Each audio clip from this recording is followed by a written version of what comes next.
Teman-teman mahasantri Pondok Pesantren Luhur Ciganjur yang saya hormati dan santri online dimanapun Anda berada yang saya muliakan.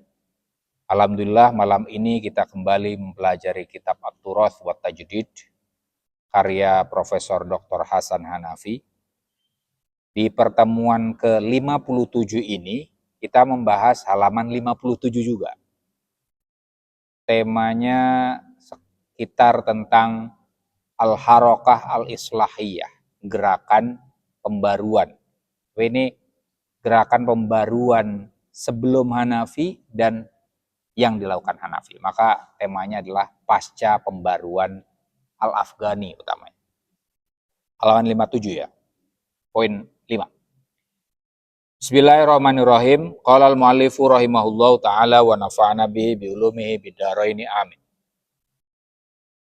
Khamisan, yang kelima dari syubuhat wal makhawif an at-turath wa tajdid.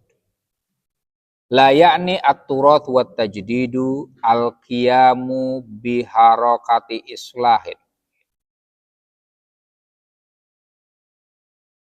Tradisi dan pembaruan itu tidak dimaksudkan untuk melakukan gerakan pembaruan kama kana maujudan ladaina fil qarnil madhi, sebagaimana yang sudah ada di antara kita di abad lampau wa awaila hadzal qarni, dan permulaan abad ini. Yang dimaksud dengan harakah islah di sini adalah harakah islah gerakan reformasi agama di Timur Tengah, khususnya di Mesir abad 19 dan awal abad 20.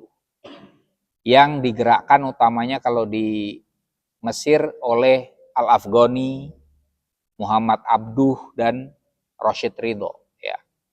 Yang kemudian kalau di Indonesia akhirnya dibawa oleh Ki Ahmad Dahlan, kemudian di Persis siapa Ahsan, ya.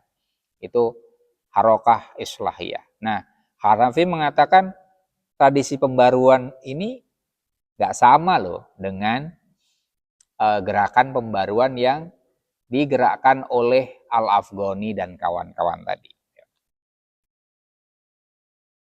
Kalau yang lama itu apa? Mujarrad taghyirin fi ma'anil asya. Hanya kalau gerakan pembaruan yang lama itu hanya mengubah makna hal ihwal. Mithlu antakuna sholatu bihada syakli walaysa bidzalikan nahwi. Contohnya sholat seharusnya begini loh, tidak begitu. Mungkin kayak kalau di Indonesia ada gagasan tentang kesalehan ritual, kesalehan sosial gitu kan. Atau apa ya, kalau di zaman yang lebih lampau lagi ya inilah sholat batin sama sholat dohir gitu ya, ritual dan seterusnya. Itu Hanafi mengatakan kita nggak main di situ deh. Ai mujarrad taghyirin nadoriyin duna tangdim al-fi'li lihada taghir, atau hanya perubahan teoritis tanpa manajemen praksis terhadap perubahan ini. Au taghyirun duna qiyamihi ala taghyirin nadoriyin muwaqibin, atau perubahan tanpa menjalankan perubahan teoritis yang mengawalinya. Perubahan tanpa perubahan atas pengawal teori. Maksudnya praktek. Ya. Nah, gerakan pembaruan sebelum Hanafi itu cenderungnya teoritis dan ritualistik berarti. Tadi, teoritisnya itu pengubahan makna-makna saja. Ya, seperti misalnya pemaknaan iman itu sepertinya apa, Islam itu seperti apa, kodok dan kodar yang saya ajarkan itu sebenarnya itu model-model pembaruan lama ya, hanya pemaknaan ulang. Nah, Hanafi mengatakan kami tidak hanya sekedar di situ, apalagi hanya ritual ya. Parahnya lagi nanti tentang bid'ah itu loh. Ini kita harus menghindari hal-hal yang tidak dilakukan oleh Nabi. Nah, itu harokah islahiyah zaman itu akhirnya menjadi puritanisme. Nah, Hanafi nggak di situ. Ya. At-turas wa tajdidu yahdifu ila takwini harokatin jamahiriyatin sya'biyatin. Sebaliknya, tradisi dan pembaruan itu bertujuan untuk membentuk gerakan massa nasional. Wa ila hizbin tauriyin. Dan pembentukan partai revolusioner. Yakunu huwal muhaqqiqu litsaqafah al-wataniyah, yang mana partai itu menjadi pengejawantah kebudayaan nasional al-muwajjihah li sulukil jamahir, yang mengarahkan perilaku massa. Nih, apa yang dimaksud dengan praksis tadi ya? Maksud dia adalah kita tidak hanya main di ranah teoritis saja, tidak hanya main bergerak di ranah ritual saja, tapi tujuannya adalah menggerakkan massa. Bahkan kalau bisa mendirikan partai kan. Di Indonesia apa yang sampai bikin, ya kayak NU sebenarnya ya. NU sampai bikin partai kan dulu ya. Atau Muhammadiyah itu bikin partai nggak dulu? Zaman Orde Lama itu nggak ada ya, nggak pernah bikin ya. Kalau NU kan partai NU. Kemudian kalau sekarang ada PKB segala ya, walaupun itu bukan ya dibidani oleh NU tapi ya hal yang lain. Nah ini Hanafi itu lebih daripada itu. Jadi mungkin ya saya bisa katakan apa yang dikatakan Hanafi, saya tempoh hari bilang sudah kurang lebih dilakukan oleh Gus Dur loh. Ya. Jadi Gus Dur itu tidak lagi ngomongin hal-hal yang teoritis tapi praksis. Bagaimana gagasan-gagasan dia tentang Nahdlatul Ulama gitu ya.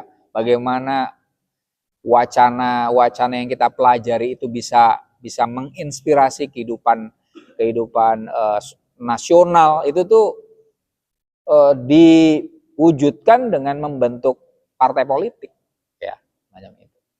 Ini Hanafi masih baru wacana loh. Dia sempat mendirikan, tapi bukan dia pribadi ya.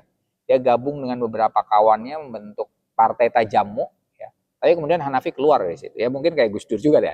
Gus Dur mendirikan PKB, akhirnya kemudian didepak lah ya. Ditendang sama Cak Imin. Oke. Tadi jadi ranah praksisnya sampai ke tataran politik praktis ya. Kama yahdifu ila tahghiril itor an-nadoriyah al-mauruthah.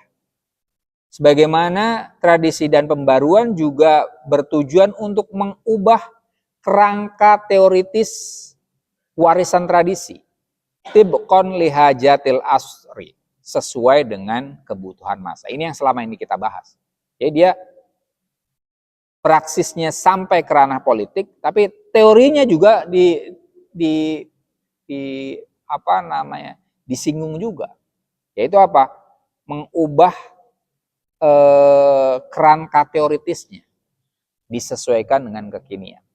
Jadi, artinya tradisi itu tidak dipraktekkan begitu saja di masa kini, tapi dirombak dulu dan disesuaikan dengan masa kini, atau dicari yang selaras dengan masa kini. Jadi tidak mentah lah ya. Ibarat orang inilah makan sesuatu ya kayak madu lah, dari tawon gitu. Tawon makan saripati bunga tapi yang dihasilkan madu. Atau seperti pabrik lah. Pabrik mungkin yang kita masukkan adalah kayu gelondongan, dimasukkan ke mesin, hasilnya kan kayu lapis. Nah, kurang lebih kayak gitu. Jadi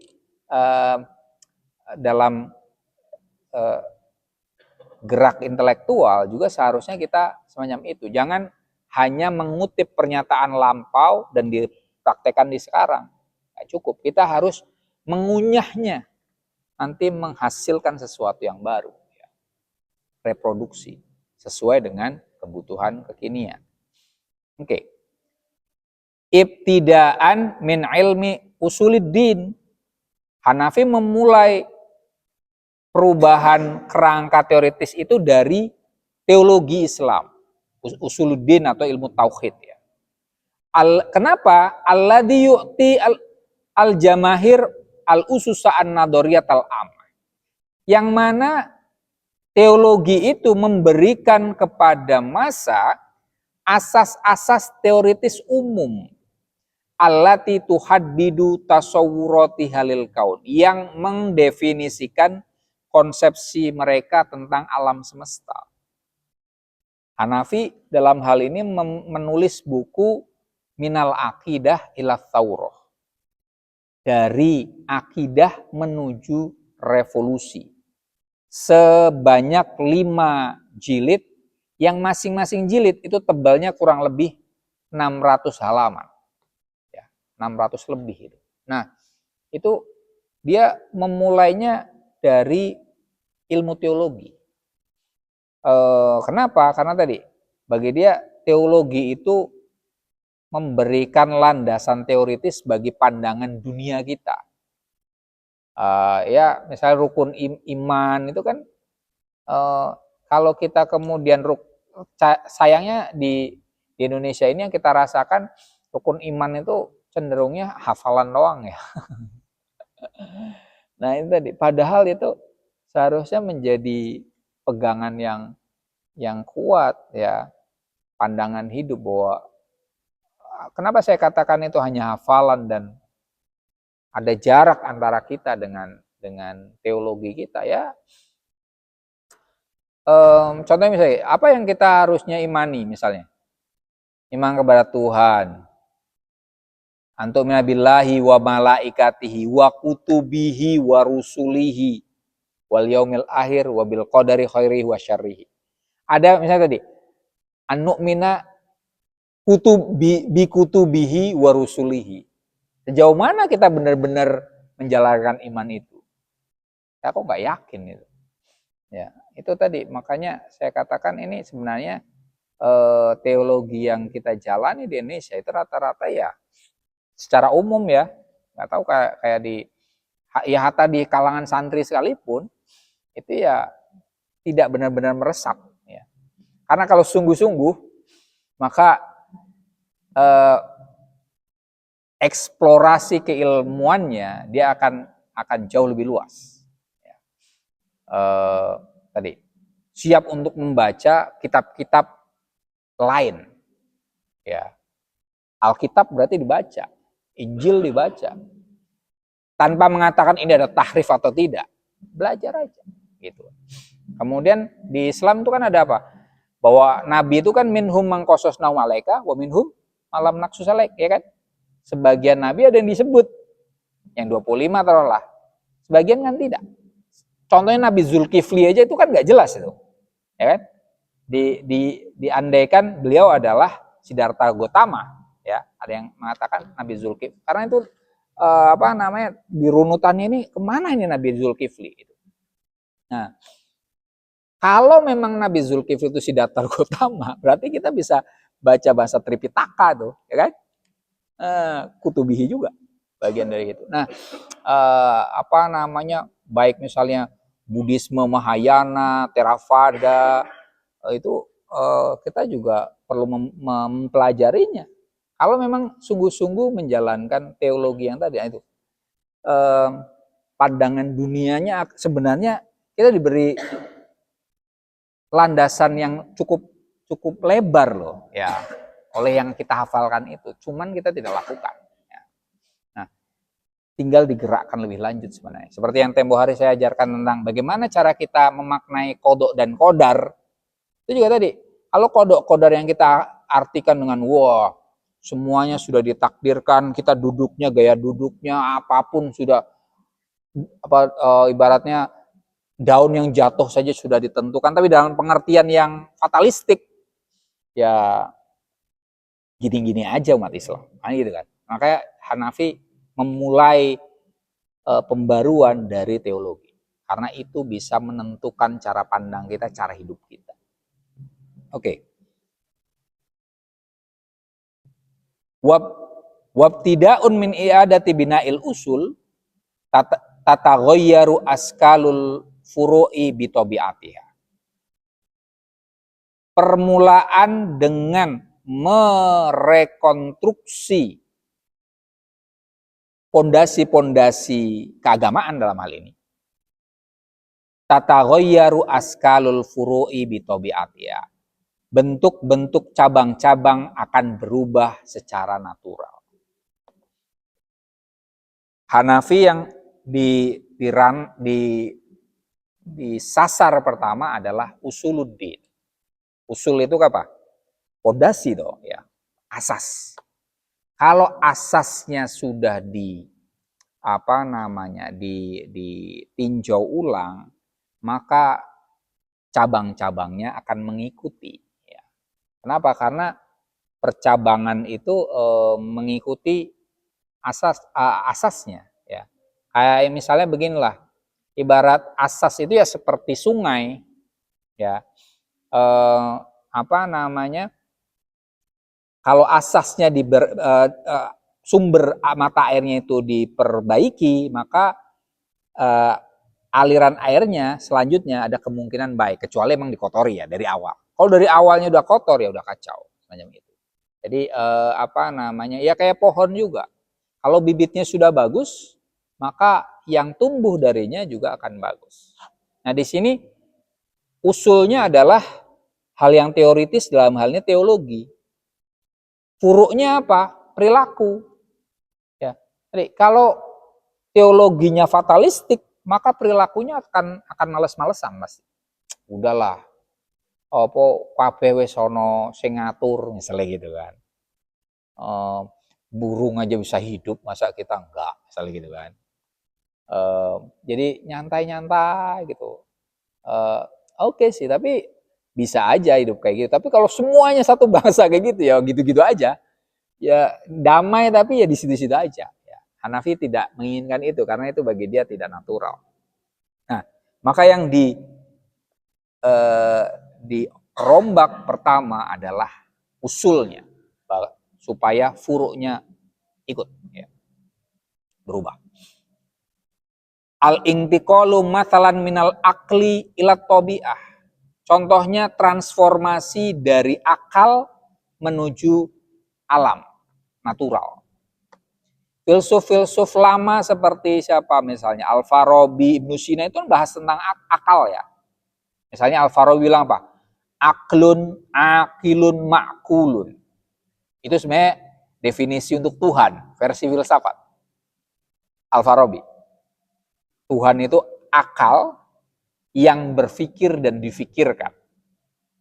Menurut Hanafi, cukuplah ngomongin soal akal. Gitu. Kita perlu membahas tentang tabiah, tentang alam semesta. Sehingga penelitian-penelitian fisika itu harusnya lebih dikembangkan daripada hanya berteori rasional. Ya. Wa minar ruh ilal madah. Dari pembahasan tentang roh, ya di Al-Quran malah nggak boleh kan ya. Jangan menanyakan tentang roh ya kan. Kita tidak tahu wa mautitu minal ilmi illa qalila, cuma sedikit ya kan gitu. Tapi ada loh filsuf yang bahas tentang roh, coba Mas. No. Hegel kan. Hegel itu gaze tentang gaze. Wah, pergerakan sejarah ini mengikuti gerakan roh absolut ya kan. Nah, ini kalau ilal madah ini lawannya, muridnya cucunya Hegel berarti, yaitu Marx ya. Karl Marx itu kan setelah Feuerbach. Jadi setelah Hegel itu nggak langsung Karl Marx, tapi ada Feuerbach dan kawan-kawan. Nah ini Marx itu mengkritik Hegel.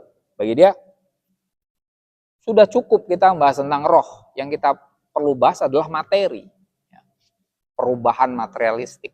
Artinya ya tadi tobiah juga. Hal-hal yang konkret lah, jangan ngomongin yang abstrak-abstrak gitu.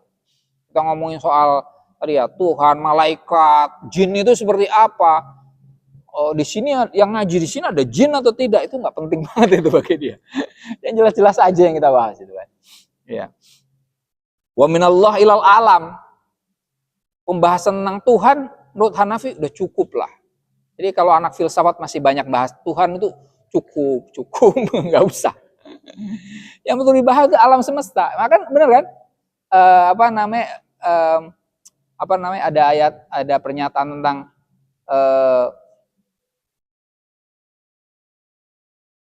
jangan tanyakan tentang kholik, tapi tanyakan tentang makhluk, ya kan? Apa pernyataannya?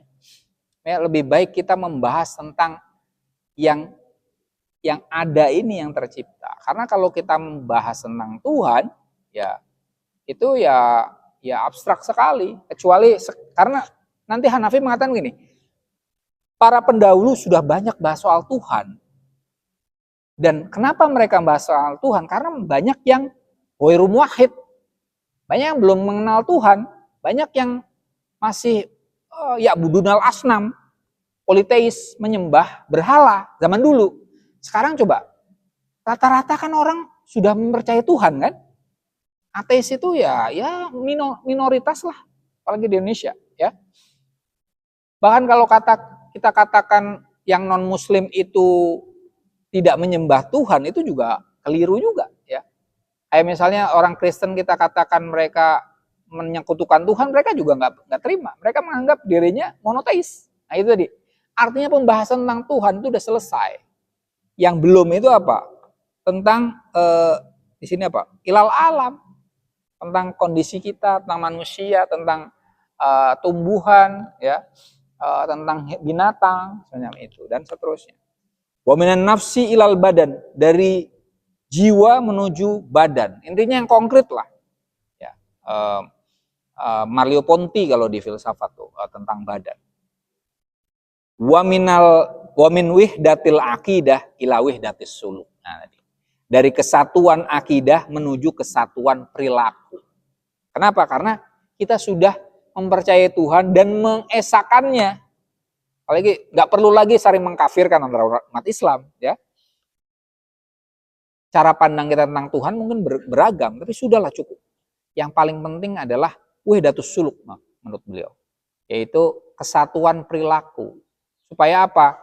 Supaya kita kemudian geraknya bareng, menuju kemana gitu loh.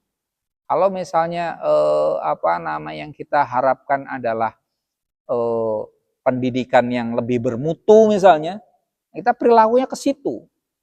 Ya. Kalau kita menginginkan agar Indonesia ini, misalnya kita kembali ke Indonesia itu bebas dari korupsi, maka kemudian perilaku kita ke situ. Gitu ya. Tentang akidah kita udah selesai, menurut Hanafi gitu.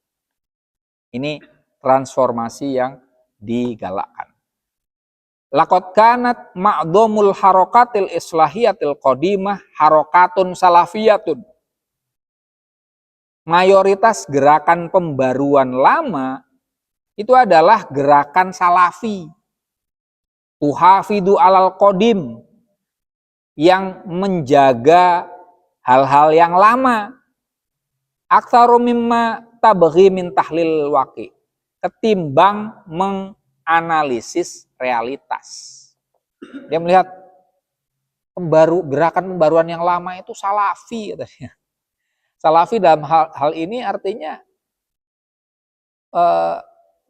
puritan, ya, lebih menjaga yang lama. Ngomongnya kan salaf kan.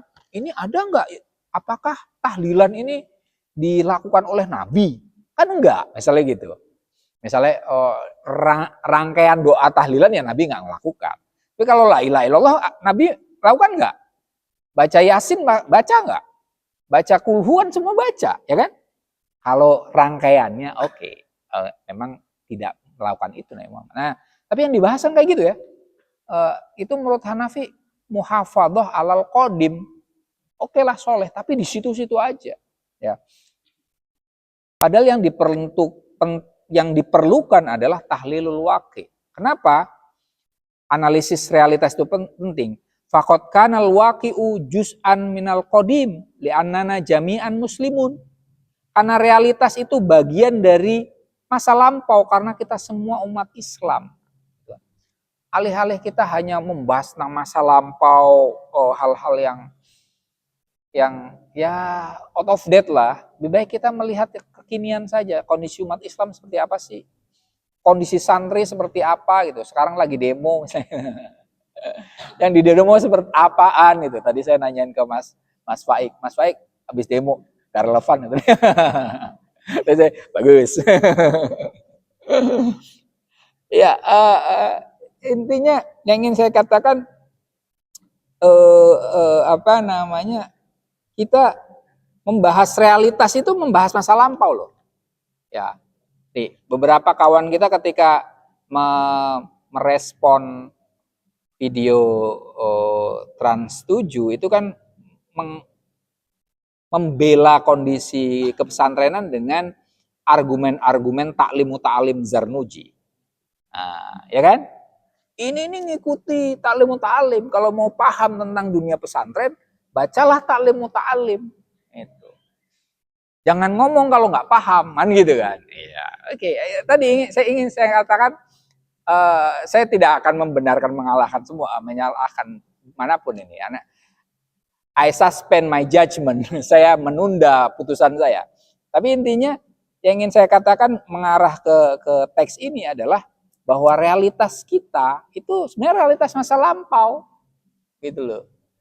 Artinya kalau kita mau menganalisis realitas itu sebenarnya kita sudah berkecimpung dengan masa lampau. Dan kita lihat lagi sejauh mana relevansi masa lampau itu dengan masa kini, namanya itu kan. Nah, kayak gitulah. Kalau kemudian apa namanya, ya udahlah, tentang yang itu lagi rame nggak usah kita bahas.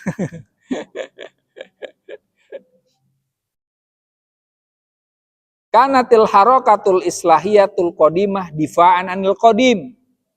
Gerakan pembaruan lama itu adalah pembelaan atas yang lama. Diddal jadid, melawan hal-hal yang baru. Al-mumathil fin nadoriyat al-juduriyah litaghayyur, yang diwakili oleh teori-teori perubahan radikal.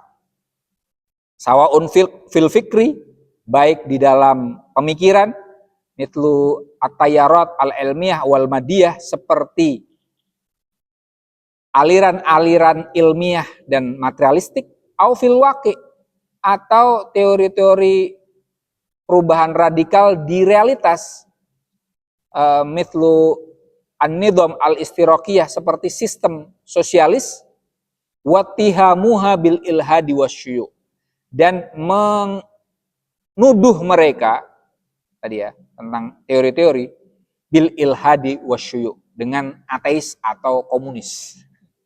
Ini kan sama juga, kalian baca deh yang respon-respon tentang tadi yang kita bahas itu. Ini kalau nggak pendapatnya orang Wahabi yang kritik santri adalah PKI nih. Kalau nggak orang kapitalis nih, ya kan gitu. Ya muhafadzal qadim. Yang kita lihat fenomena saat ini ya memang muhafadzal qadim. Diddal jadid. Cuman memang kita perlu fair juga bahwa tayangan Trans 7 itu cenderung ngenyek ya, cenderung apa namanya menghina ya. Kemudian persoalan laginya adalah yang ditampilkan ulamanya nggak pas lagi, ya kan? Beliau ulama yang waro, yang baik gitu kan, yang nggak memikirkan duniawi lah. Jadi meskipun yang diungkapkan memang benar, tapi tentang hal yang lain ya. Jadi gimana ya? Ada sedikit benarnya dan ada salahnya gitu loh. Kalau kita mau objektif melihat tampilan itu ya, ada faktor benar sesuai dengan realitas, tapi tidak seluruh realitas. Tapi ada salahnya adalah mengcapture sebagian realitas dengan representasi yang tidak pas. Gitu. Apakah kemudian kita harus marah-marah dengan sungguh-sungguh ya? Utama saya enggak lah, ya enggak. Kita jadi stoa aja. Stoa itu to control self and to to accept reality.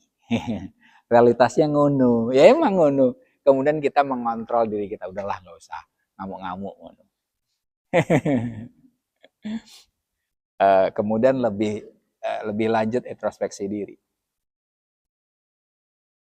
At-turatsu wat tajdidu, tradisi dan pembaharuan, yawaddu tatwirul fikril islahil qadim, menginginkan pengembangan pemikiran reformis yang lampau.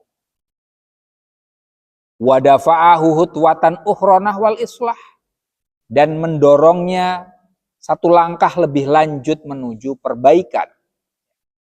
Intinya ini Hanafi ingin gerakan pembaruan lama yang diinisiasi oleh Al-Afghani dan Abduh itu ditingkatkan lebih lanjut. Nggak cukup menurut dia. Masih teoritis, masih ritualistik, masih salafi yang lama ya, dan kemudian cenderung menjaga yang lama saja. Nah ini Hanafi berusaha maju dong ya. Wal intiqalu bihi minal islah ilan nahdhah. Majunya kemana? Transformasi dari reformasi menuju kebangkitan. Dari hanya mengkritik praktek keagamaan menuju kebangkitan bangsa. Ini Gus Dur banget ini ya. Jadi, kebangkitan an-nahdhah. NU itu sebenarnya kan prinsipnya sama, minal islah ilan nahdhah ya. Cuma sayangnya kemudian ada kecenderungan muhafadzah alal qadim ya. Jadi akhirnya nggak sungguh-sungguh nahdhah itu. Nahdhahnya di sisi mana? Nah, itu jadi pertanyaan itu. Nahdlatul ulama fi ayyinahi hatin minan nahdhah sirna gitu. Kita sudah sampai ke kebangkitan sebelah mana itu ya. Jangan-jangan cuma nama ini. Nah, gitu ya. Yang wa min i'adati tafsir ila ta'sisil ilmi, dari sekedar mereinterpretasi menuju pembentukan ilmu baru. Gak cukup hanya menafsirkan pernyataan ulang ya, kitab-kitab lama, mensarah atau kayak yang kita lakukan ini sebenarnya gak cukup ya. Kita awalnya emang kayak gini ya, melakukan syarah, melakukan hasyiah, menafsirkan ulang, tapi yang diharapkan adalah taksisul ilmi, menggagas ilmu baru. Ya, Hanafi dalam ini salah satu yang digagas adalah oksidentalisme. Ya, dia menyebutkan muqaddimah fi ilmil istighrab, pengantar menuju ilmu oksidentalisme. Walaupun ya ada respon sanggahan tentang apakah itu ilmu, ya oke lah. Tapi intinya sebenarnya yang dimaksud dengan ilmu itu gagasan baru. Atau kalau pakai bahasanya para pembaru adalah perlunya adanya ijtihad, munculkan hal yang baru, ya macam itu. Tidak sekedar menafsirkan ulang. Wa minal islahin nisbi ila taghyir al-juduri, dari pembaruan relatif menuju perubahan radikal. Alih-alih hanya mengganti atau memperbarui hal-hal yang permukaan, mengkritik dan seterusnya, ini Hanafi nanti berusaha untuk masuk ke relung yang terdalam dari tradisi. Contohnya tadi tentang teologi, dia kemudian mendekonstruksinya ya, kemudian baru merekonstruksi ulang macam itu. At-turas wa tajdid difaun anil waqi'in nasil arid. Nah ini tadi. Apa yang dibela oleh tradisi dan pembaruan adalah waqi'in nas al arid, realitas manusia yang luas, humanis. Tradisi dan pembaruan yang disasar olehnya adalah manusia secara umum. Wa khosotan apa? Wa maslahatil muslimin, dan kemaslahatan umat Islam. Jadi yang pertama dijadikan sebagai sasaran adalah manusia apapun agamanya. Tapi kemudian yang kedua baru muslimin. Ya. Walaysa difa'an anil madhi.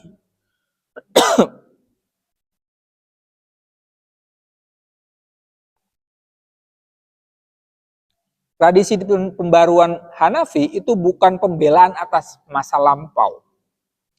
Bal difa'an anil mustaqbal biismil madhi. Melainkan pembelaan atas masa depan dengan nama masa lampau.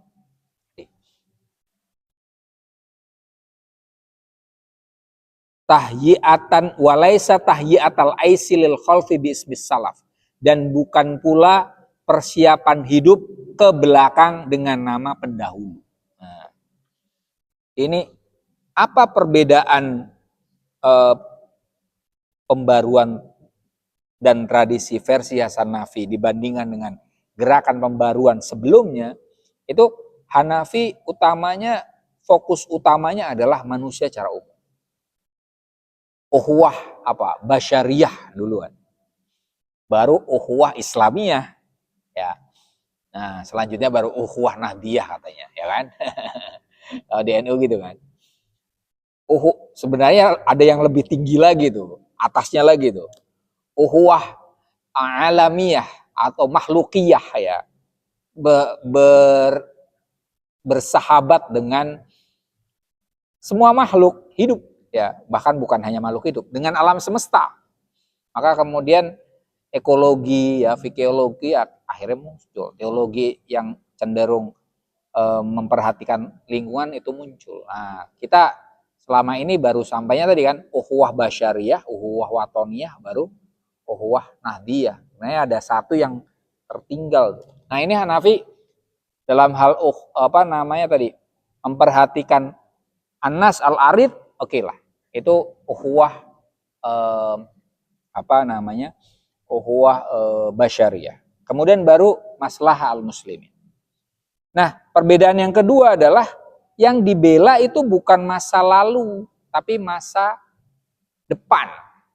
Ya, bukan masa lalu, tapi masa depan. Yang mana masa depan itu masih dibayang-bayangi dengan masa kini, bahkan masa kini dibayang-bayangi oleh masa lalu, gitu loh. Jadi gitu. Ada 3 layer masa kan? Masa lalu, masa kini, masa depan. Nah, Hanafi mengarahnya ke masa depan. Kalau dia ngomong wakit nah masa kini. Nah, tapi masa depan apakah ditinggalkan? Tidak. Tetap masa lalu tidak ditinggalkan karena masa lalu itu ada di masa kini dan juga diharapkan tetap ada di masa depan. Tradisi itu. Nah, yang tidak diharapkan apa tadi? Tahyiatul aish ilal khalf bismis salaf. Itu yang dilakukan oleh para orang-orang salafi. Menyiapkan hidup ke belakang demi mengikuti para pendahulu. Ya kan, orang salafi gitu kan. Contoh misalnya orang HTI lah, nggak usah yang salafi yang itu. HTI itu kan melihatnya dikit-dikit khilafah, ya kan? Ke belakang itu. Belakang terus itu. Atau kalau salafi ngomongnya ini makuntu wa ashabi itu kan, lihatnya ke zaman Nabi dan zaman para sahabatnya semacam itu. Nah, itu kan mundur jadinya. Kenapa? Karena sampai hal-hal yang melekat di diri pun juga pengennya sama dengan masa lalu, ya kan? Jenggotan lah, pakaiannya juga kayak orang Arab lah, nggak boleh isbal dan seterusnya, itu kan. Nah, bagi Hanafi itu bukan pembaruan deh, dan pembaruan yang dilakukannya pun tidak semacam itu. Jadi walaupun Hanafi menggunakan kata pembaruan, dia tidak sama dengan para pembaru yang sebelumnya, yang cenderung salafi atau puritan. Wa ma'adzalika, oleh karena itu fal isyarat ilal fikri al islahi mustamiratun. Ada isyarat-isyarat kepada pemikiran pembaruan yang berkesinambungan, ya. Di Hanafi masih sering menyebut tentang Al-Afghani utamanya. Ya, kalau Hanafi itu lebih dekat ke Al-Afghani pemikirannya, sementara gurunya Hasan Nafi yang namanya Usman Amin itu lebih dekat ke Muhammad Abduh. Ya, gitu. Nah, mereka masih menyebut para dedengkot pembaruan Islam, tapi apa? La min ajil i'timad alaiha, bukan untuk bersandar padanya, wa ahdil barohin minha, atau mengambil argumen darinya. Bukan.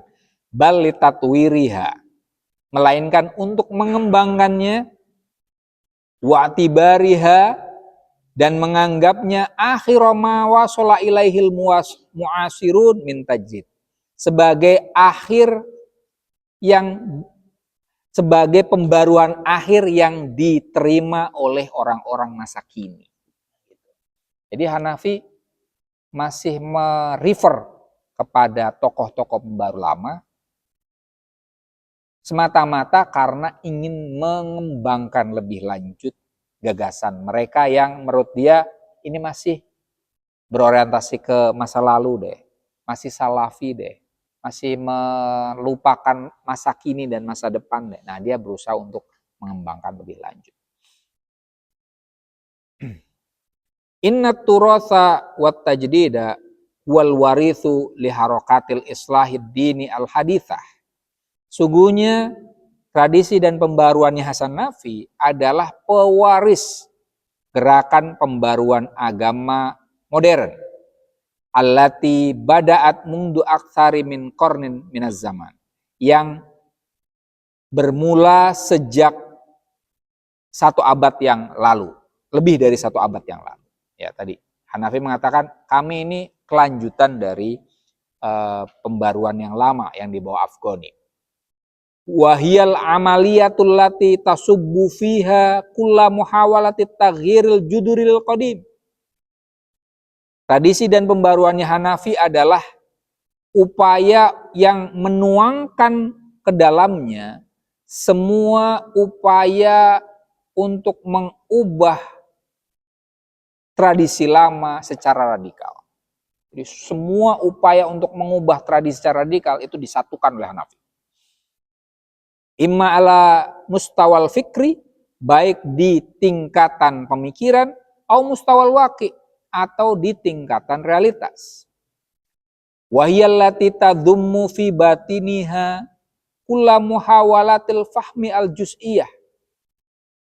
Tradisi dan pembaruan adalah sesuatu yang mengumpulkan di dalam dirinya semua upaya untuk memahami sisi-sisi parsial al-muhtaratin minal qadim, yang terpilih di masa lampau. Jadi, selain mengumpulkan upaya untuk mengubah tradisi lama, dia juga mengumpulkan pemahaman-pemahaman yang parsial. Ya, kan banyak aliran-aliran di tradisi. Ya, misalnya madhab fikih aja ada 4 misalnya ya. Nah itu kemudian itu bagi dia itu parsial. Dia berusaha untuk menggabungkannya sedemikian rupa. Artinya tradisi dan pembaruan ini adalah upaya yang komprehensif. Upayanya adalah mencapai komprehensivitas dalam meninjau ulang tradisi. Wahiyallati ta'udu ilal asas. Tradisi dan pembaruan kembali ke asas. Ilanas atil ulumid diniyah al-iqliyah datiha, ke permulaan kemunculan ilmu-ilmu agama rasional. Wa i'adati binaiha minal mamba, dan merekonstruksinya dari sumbernya. Ini dalam hal ini saya di catatan yang ini saya di sini saya memberi sedikit catatan untuk Hanafi. Ya. Dia mengatakan bahwa tradisi dan pembaruan itu melakukan pembaruan sampai ke sumbernya, sumber tradisi. Tapi tadi sudah saya sebutkan dia memulainya dari apa? Teologi kan. Pertanyaannya, apakah teologi Islam Usuluddin itu mamba utarikh, mamba uturoth? Bukan. Apa mamba uturoth apa? Sumber tradisi Islam apa? Al-Quran. Nah, Al-Quran seharusnya. Baru nanti yang didalami Mas Raffi, ya kan? Hadis, ya, muhaddisuna. Kan? Nah, apa namanya? Justru muridnya Hanafi itu yang melakukan ini. Nasr Hamid Abu Zaid. Nasr Hamid Abu Zaid itu ya'ud ilal mamba, ilal asas, yaitu meninjau ulang Al-Quran. Maka kitabnya apa? Mafhumun Nas. Nah, ya. Konsepsi tentang teks. Ya. Nah, itu justru muridnya itu sebagai contoh ya. Jadi Hanafi dengan Nasr Hamid Abu Zaid itu adalah Hanafi menganggap ya memang Nasr Hamid Abu Zaid sempat jadi muridnya, jadi mahasiswanya. Tapi selanjutnya muridnya itu dia melengkapi apa yang dilakukan oleh gurunya. Dan akhirnya mereka jadi sahabat ya. Tapi sahabat yang siap saling mengkritik ya. Di buku Naqdul Khitab Ad-Dini, Nasr Hamid Abu Zaid itu mengkritik Hasan Nafi. Murid mengkritik gurunya dalam buku. Jadi Naqdul Khitab Ad-Dini itu ada 2 bab. Nah, bab keduanya yang terakhir itu mengkritik Hasan Nafi.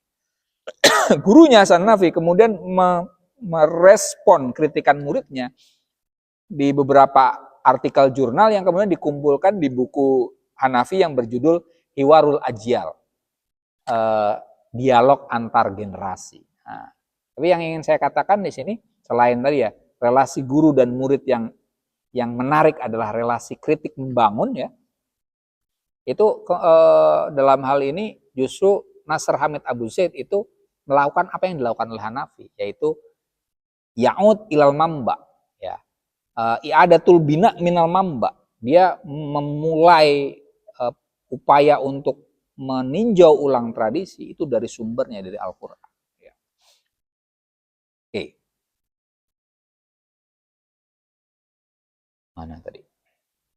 Wa idza kana tajridu fit turathina alal aqal fi ulumil hikmah wa fi ba'dil harakat al-islahiyah qad tamma bi ismil aqli wa bismi syar'i ya. Jika pembaruan di tradisi kita minimal di filsafat dan sebagian gerakan reformasi modern itu atas nama akal dan atas nama syariat, fa inna tajdidal hali, maka pembaruan masa kini yatimu bismil waqi, dilakukan dengan nama realitas wa min ajlit taghyir, dan demi perubahan. Pembaruan lama itu kan cenderungnya rasionalisasi syariah, kembali ke syariah. Abduh kan kayak gitu kan, bahwa dia berusaha untuk menyejajarkan antara Islam dan rasionalisme, Islam dengan kemodernan dan seterusnya. Hanafi mengatakan bahwa oke, itu yang sudah dilakukan oleh para pendahulunya. Yang dilakukan oleh dia sekarang adalah taghyirul waqi. Bagaimana nih realitas berubah, tidak hanya kita di pikiran doang, tidak hanya omon-omon doang gitu, tapi kemudian realitas sungguh-sungguh berubah semacam itu. Lam yakunil waqi'u ghoriban anit turath. Realitas itu tidak asing di tradisi al-qadim yang lama. Kenapa? Li'anna usulat turathi huwal wahyu mabniyatun alal waqi. Kenapa? Karena pondasi tradisi yaitu wahyu berdasarkan pada realitas. Wa taghayyarat wa taqayyafat. Wahyu tadi ya berubah dan beradaptasi tibqan sesuai lahu dengan realitas. Wa usulut tasri'i kulluha ta'qilun lil waqi'i wa tangdirun lahu. Asas syariat semuanya adalah rasionalisasi realitas wa tangdirun lahu, dan teoritisasi atas realitas. Hanafi mengatakan Kalau saya fokus pada realitas, ini bukan sesuatu yang mengada-ada loh. Tradisi yang kita geluti itu pun berasal dari realitas. Bahkan Al-Quran sendiri pun itu dasarnya realitas. Dia tadi takkilun lil waqi wa tangdirun lahu. Al-Quran itu adalah rasionalisasi bagi realitas dan juga teoritisasi atasnya. Ya makanya kalau kalian baca Al-Quran juga membaca Alkitab ya, Bible, kalian akan tahu bahwa Al-Quran itu ini mas, lebih teoritis loh daripada Alkitab, lebih ringkas. Kalau pakai bahasanya balaghah itu, Bible itu cenderungnya itnab, ngomongnya banyak. Sementara Al-Quran itu ijaz, simple. Tapi meaningful. Ya. Jadi Al-Quran benar-benar maqalla wadalla. Sesuai khairul kalami maqalla wadalla. Perkataan yang bagus itu adalah yang ringkas tapi penuh makna. Nah itu sama. Kenapa sedemikian rupa? Karena taqilun lil waqi. Al-Quran itu adalah rasionalisasi atas realitas. Realitasnya tidak hanya yang tekstual ya, tapi juga yang non tekstual. Kondisi, makanya ada misalnya apa? Ayat-ayat yang tentang alam semesta, ya kan? Itu kan simpel-simpel kan? Misalnya bainahuma barzahun la yabghiyan, ya kan misalnya gitu. Di antara keduanya antara laut itu kan barzah la yabghiyan. Itu kan tapi simple gitu aja, tidak kemudian di itu. Nah, tadi dan Al-Quran sendiri itu yatakayyafu bil waqi, beradaptasi dengan realitas.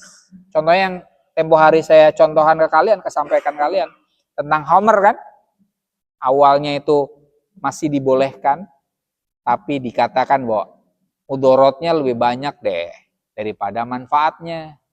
Kemudian baru yang kedua, jangan sholat ketika kau mabok. Berarti masih boleh toh. Baru yang terakhir, rijsun min amali syaiton. Ini kotor, fajtanibuh, jauhi, ya kan? Itu kan contoh yatakayyaf, beradaptasi. Ya, ada ada upaya untuk menyelarasi dengan realitas, tidak langsung ujuk-ujuk gitu, langsung fajtanibuh, enggak, ya. Jauhi, enggak kayak gitu. Ya kayak dalil tentang poligami aja lah. Fankihu ma tabalakum minan nisa matna wa thulatha wa ruba wa in khiftum alla ta'dilu fawahidah gitu kan. Nikahi 2, 3, 4. Kemudian kalau takut tidak adil maka 1 saja, ya kan? Kalau kemudian kita melihat, masih membolehkan poligami itu, ya kan? Gak kayak gitu. Cara melihatnya, sebelum ada ayat itu, tidak hanya di Arab, di dunia saat itu, orang-orang kaya dan penguasa itu bisa menikah tanpa batas. Ya. Nabi-nabi lama kayak Nabi Nabi Dawud, Nabi Sulaiman itu istrinya 300-an itu. Banyak. Jadi bayangkan kalau istrinya 365. Kan setahun dia bisa lupa itu istri gue. Satu hari 1 istri. Kata Mas Faik, gue 1 aja belum dapat. Ini 365, ya kan? Tadi harus melihatnya semacam itu kan. Nah, tadinya tanpa batas kemudian dibatasi jadi 4. Nah, itu kan, itu yatakayaf itu, beradaptasi. Baru kemudian 1, ya kan? Nanti ada ayat lagi, ya kan? Wa antastatiu anta dilu baidan nisa'i walau harostum, ya kan?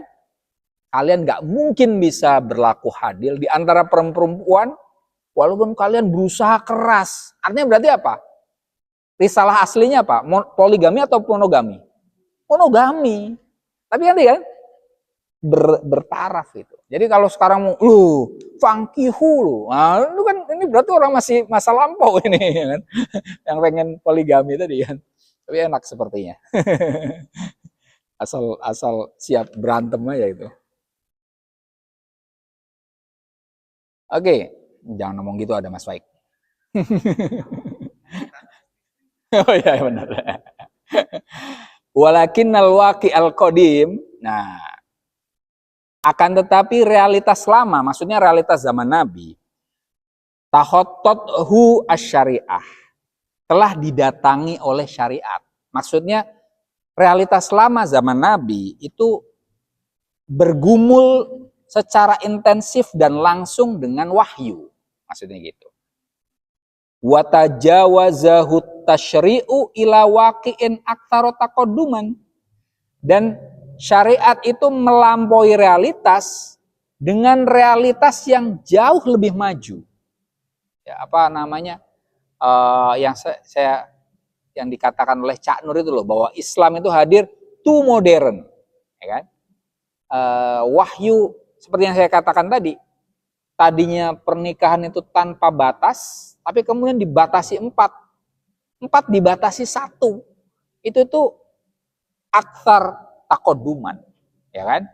Jadi realitas zaman Nabi itu dibayang-bayangi dan dipandu oleh wahyu dan dijadikannya lebih maju. Nah, fihinin anna waqi'anal hali, sementara realitas kita saat ini alladzi yuqamu tajdidu alaihi, yang mana pembaruan akan diberlakukan padanya, lam yatakhattahu ayatasri'in ba'd, tidak bersentuhan langsung dengan syariat gitu loh. Ya kan sekarang udah nggak ada nabi, nggak ada wahyu. Oke, ada Al-Qur'an, tapi kan sudah tidak ada pembaruan wahyu, ya kan?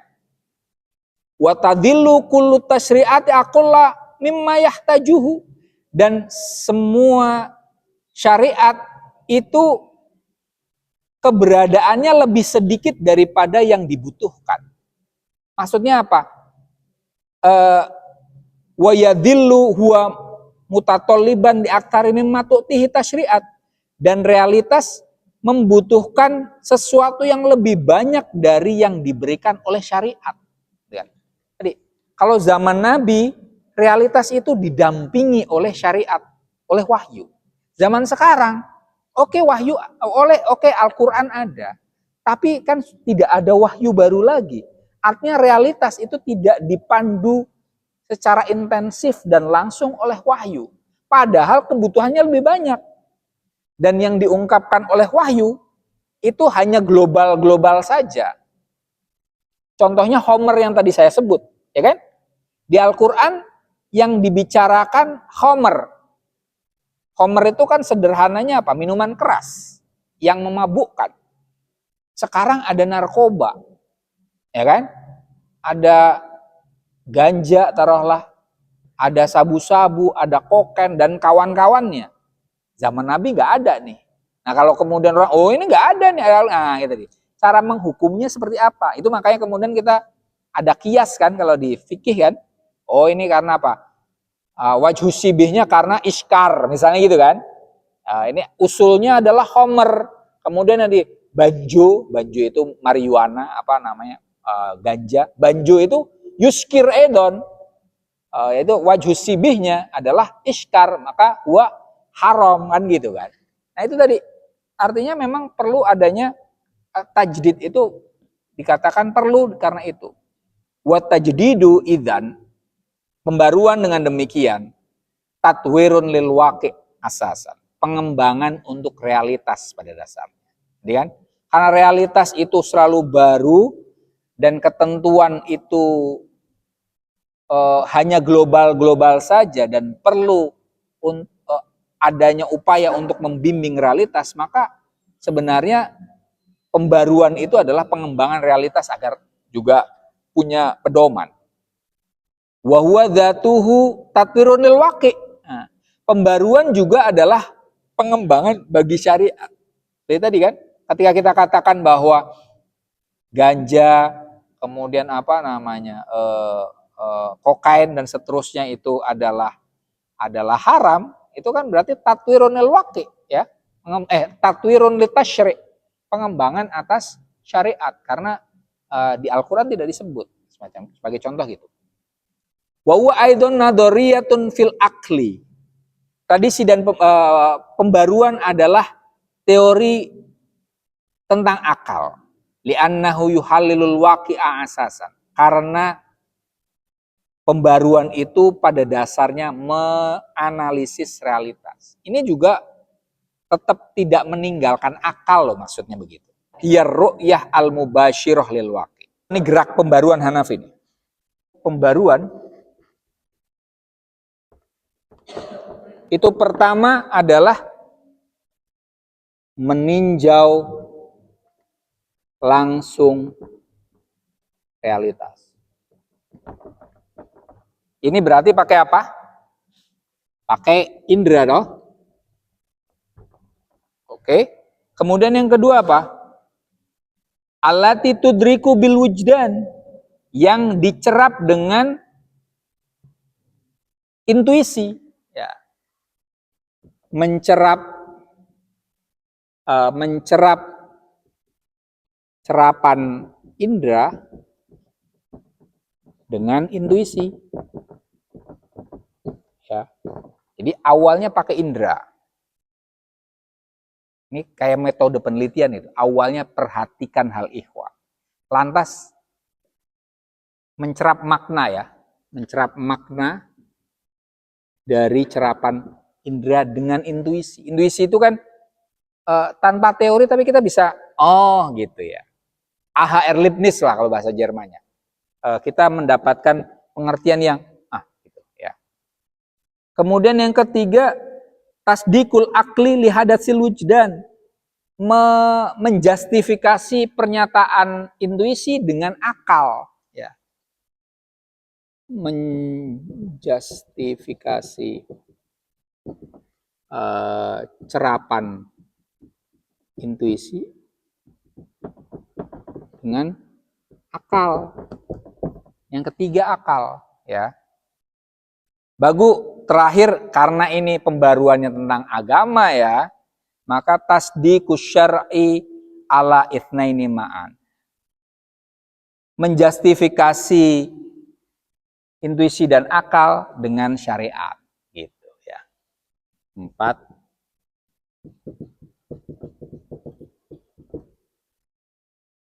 Temuan, ya. Temuan akal, intuisi dan akal dengan syariat. Nah, jadi ini lengkap loh Hanafi ini, ya. Ini contoh epistemologi Islam ini. Ya. Jadi dia ada unsur empirisnya dengan menggunakan indera dalam melihat al-ihwal, tapi dia juga intuitif, ya. Intuisi itu kan biasanya kalau di Islam ini namanya tasawuf lah, ya. Kayak Suhrawardi itu kan intuisi, ya, wijdan, ya. Tapi kemudian nggak cukup nih sekedar dapat kayak ini intuisi itu kayak ilham, kayak ilmu laduni, tiba-tiba kita tahu aja. Nah, ini perlu dirasionalisasi dengan akal. Jadi rasionalis dia. Nah, karena ini basicnya ngomongin tentang Islam, perlu juga syariat. Wahyu ini nanti. Jadi wahyu kan. Jadi ini adalah contoh epistemologi Islam ini, lengkap. Ada empirismenya, ada intuisionismenya, ada rasionalismenya, dan ada unsur keislaman, religiusitasnya. Itu saja untuk malam ini. Kurang lebihnya mohon maaf. Allahumma fiq ila aqwamit thoriq. Wassalamualaikum warahmatullahi wabarakatuh.